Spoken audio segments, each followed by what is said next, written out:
education through education. So my concentration over the last 7 years of professional work has been practically in helping develop young people through different mentorship programs and creating awareness on education. And to some extent, we've been involved in advocacy, especially the one that has to do with domestic violence, because kids who are not in the right state of mind cannot be able to go to school and do the performance that we want from them. So it's also key and part of what we do. But practically, I'm a devoted young man to Liberia, and I have great passion to help develop young people through different skills and through different empowerment opportunities. So I'm multiple award winners. I won some awards. No need to mention them, but just thought to make that clear. Go ahead. Wow, that's nice. So, would you like to tell what you love about yourself and the things that you are important to? For me, basically, I love education. The next thing I say, education is the key to success. So once they are educated, definitely you can give up your way of learning and also change the nation. And secondly, I also love sports. You know, we know we are going to balance sports. And also then to shape and change how you're going to country Liberia. To also believe in advocating for the right of women and girls, and also ensure that Liberia is safe. But in which our boys and girls can have a safe environment. Yes. Okay, that's nice. So we think from my end, if you ask me what I like about myself, I like the spirit of consistency. I like the spirit of choosing the right things over the wrong things, and I like to stand by what I say. And there are people who are with this with it. I've never been perfect throughout my professional journey, but I've tried as much as I can to stick to what I say, to believe in what I say. So that spirit of being committed to what I'm doing, and that spirit of having the courage to keep doing it and being consistent in it is just exactly what I like about myself. And because I practically believe without that particular spirit, I don't think I'll be here and sitting in your studio and talking about what I've been involved with at this time. Wow. So you just, when I believe we have two great men, and you really enjoy the session as it go about, because these guys are action doers. They don't just talk. They walk the walk and they walk the talk. So can you please briefly tell us some of the projects you volunteer with and you've done by your institution, whether it's related to the topic under discussion or not? Oh yes. Those projects that we're implementing right now is in line with what we're discussing. Let's start with the ones you have done. Do you have any project, or do you have projects you have done? Or can volunteer with any institution you volunteer with that they hosted project? Yeah, I've been volunteer with like my Reformational Youth, where we carry awareness in community, educating people on how can we solve domestic violence.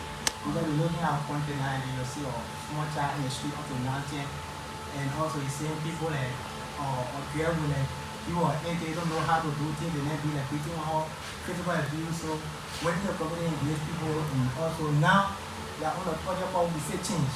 We actually want to say the human rights. We say we say change because we can't do it alone. Those people are the join all those need a change. So we got a project that doing pre-phase, we get a school, we get a community awareness, all get a radio show. And basically what we do is to educate young people on their rights, and also educate young people on what are those things they do to prevent sexual violence. We have to look in the case that most of the time rape cases happen basically when more youth. If you look at the average right now, I think like from 11 to 17, we get a high rape cases within our country Liberia. So basically we involve in engaging youth, because once the youth are educated, they know how to prevent themselves. And second project there is what is called that project on TNL, calling my knowledge, my power. Is basically around drug side where you educate people on the same stuff like how can you stop rape, showing the referral pathway, how to report cases. Because you know that if people are raped, then they understand how can they go down to control that stuff. Definitely we're doing the wrong path. So we are educating people, because like what we do is awareness. Awareness our key focus. So now with the engaging school, so these are the two project we're implementing right now. Alright. So what about you, sir? Yeah, so I like to speak to the subject we are discussing. So my institution over time, we have not been strongly involved in sexual and domestic violence, but we've participated. We have our own fair share in the discussion. Sure. Yeah, we partner with the March for Justice, and we were part of the lead organizers of the 3 days rape protest here in Liberia, when we had the number of rape cases increasing so rapidly during the time of the COVID-19. I best believe so. Around the COVID-19 year, we had the number of rape cases hitting the skyrocketing. So we were able to pull together. We made our own contributions, which we may not want to talk about here, but we've contributed in terms of rape. And besides that, we're being involved in other activities. Ours is specialized in education. We have a program running currently called Zero Kids Out of School. I had a personal encounter with a kid on my way to work. She was sitting right next to the charcoal. And so she asked me for something to eat, and I was so concerned about why she's not in school and sitting next to the charcoal in the morning and asking for something to eat. When she narrated her story, I felt pity, and today she's one of the beneficiaries on the Zero Kids Out of School campaign. Wow. So we currently have like 6 kids we are sponsoring in school, and we intend to do more. We're working with their parents, because you see, the subject of sexual and gender-based violence is more about lack of education. People are not educated on what to do and what not to do. Sure. Most of the young girls, most of the young people, because this subject shouldn't be tied only to young girls. I know they are the most vulnerable ones, but even boys, young boys can be sodomized. So most of those young people, if they're not in school, if they're vulnerable, they're in the communities, then they are susceptible. You make them open to all of the different harms. They enter harm's way. So one of the ways that we can tackle that, apart from just advocating for it, to ensure that those kids are in school, ensure that they have the right knowledge on the subject that we're talking about. They should know about rape. They should know what sexual gender-based violence is. And when we do all of those things, we're helping not only them, but we're helping the nation. Sure. That is really wonderful to hear from you. And Gucci? Yeah, that's nice. That's really, really good. So, are there any upcoming program that you would like to talk about? I mean, other than the ones you already mentioned. I mean, if there is nothing, then we can move to the next question. Yes, for all we're doing like an upcoming program, but every team is basically on the same research project. We're doing a PSLA, what you open up, you give them room, you be independent. Because once they're independent, they can move on, then we don't allow men to take advantage of them. Sure. So now we get a program where the team will engage community through sports. Because that's sport, you have people together.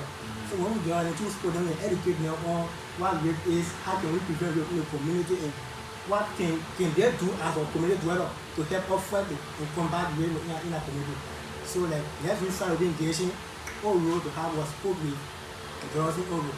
Like at this small community. So yeah. Yeah, so from our end, we want to stick with this project. We just want to enlarge it, take it to different counties, ensure that more kids, more kids are, given the opportunity to go to school. I really feel proud of myself many days that I was able to be educated. Sometimes I empathize with them, and I have this thought in mind: what if I wasn't educated?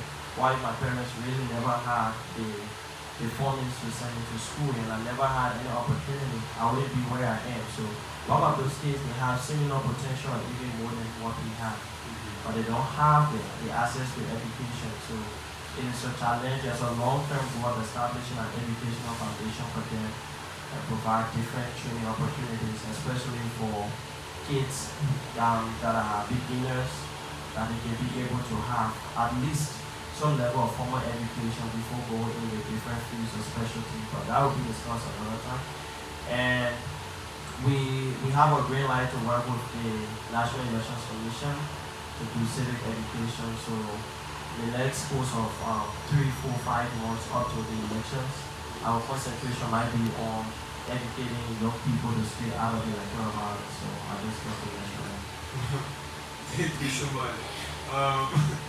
I told you, I said we're going to share with you a lot of things. You know, the essence of the show is to invite youth that are doing well out there, making impact.